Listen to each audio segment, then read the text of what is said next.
modifications for the LIIFT4 predecessor video that you can get for free from your Beachbody coach. If you're not familiar with this free video that gives you an introduction to the LIIFT4 program, just click on this or ask below and let me get that link to you. You can get a full 30-minute workout for free. There's a great modifier in the workout, however, it is not modified for diastasis recti, and so that is the purpose of this video. Let me give you just a couple of things that you can shift so that you can do this workout and still be able to heal your core. It's important that we do both at the same time. If you are not a student of the Diastasis Recti recovery system, let me go ahead and invite you to do that as well.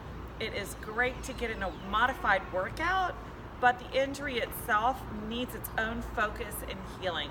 So in just a few minutes a day, you can heal your core injury, and it also helps you learn how to work out more effectively so that your workouts give you the results that you're looking for, strengthen and heal your core, and your whole body works together more efficiently. And isn't that what we want? We don't want to be moving backward when we're trying to go forward in our fitness.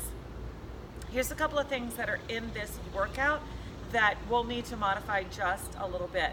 First of all, I always tell people that have a core issue, whether it's diastasis or lower back, to move things that are overhead to being at this plane and below. It's just safer for the center of the body. We don't have the crane issue with the lower back or pressing the belly out forward.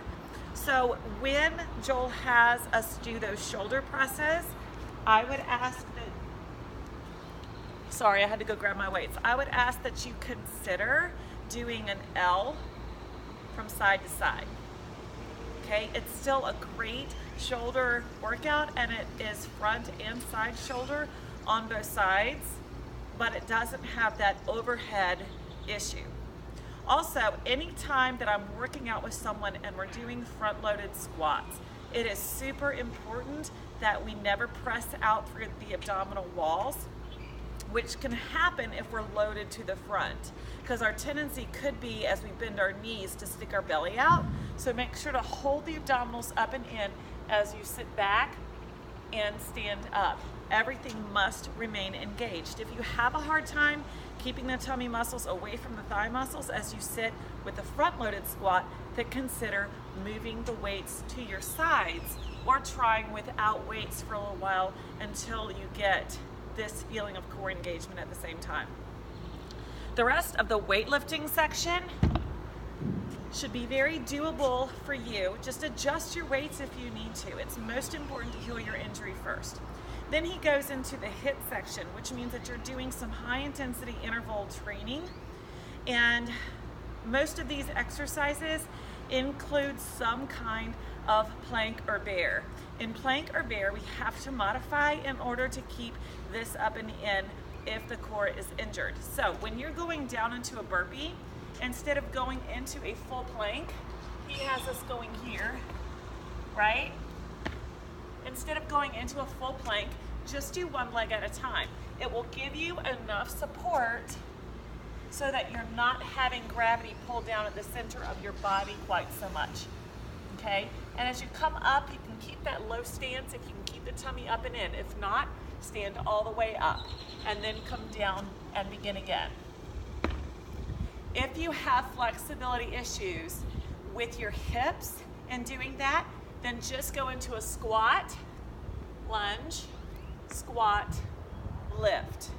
Also, we can use that if we have blood pressure issues or allergy issues, and going down and up affects the sinuses and nerves around the sinuses, okay? You can always use that if you need to. Then he has this swivel bear where he's having us hop side to side on this bear. Such a great exercise, but if you have an injury to the core, that exercise is going to make it worse. So instead, I would encourage you to have your knees down and to tap back 1 foot at a time. Being very careful to put your weight onto the foot that's on the ground, not so much on your hands. Push your weight back onto the foot that's on the ground and that helps the core stay nice and engaged while you're switching legs from side to side. He has a couple of exercises from your back, so let me grab my mat.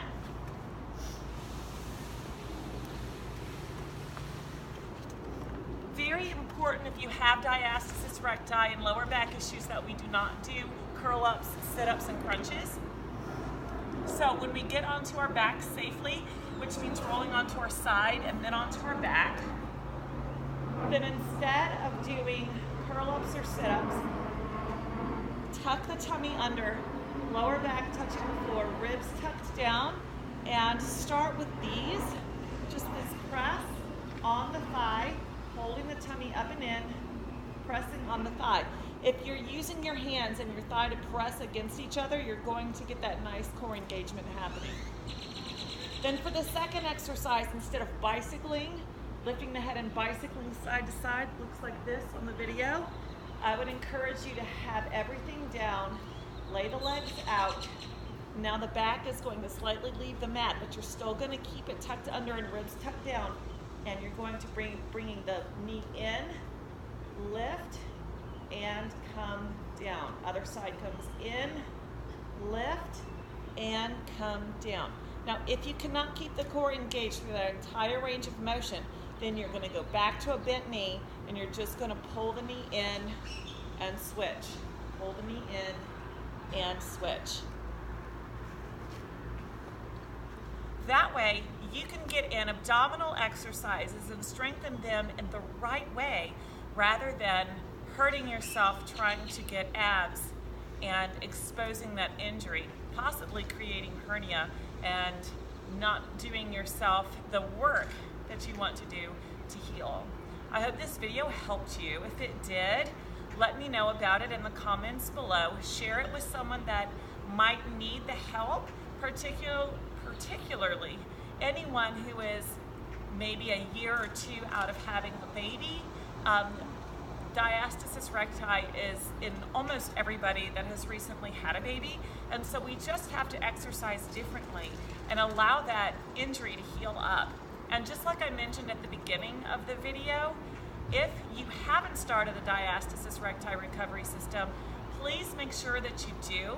Check it out at carryfit.com and get started on that program as well. It only takes you a few minutes a day, but the value that you get from healing your muscles from the inside out is something that will stay with you and make everything more effective.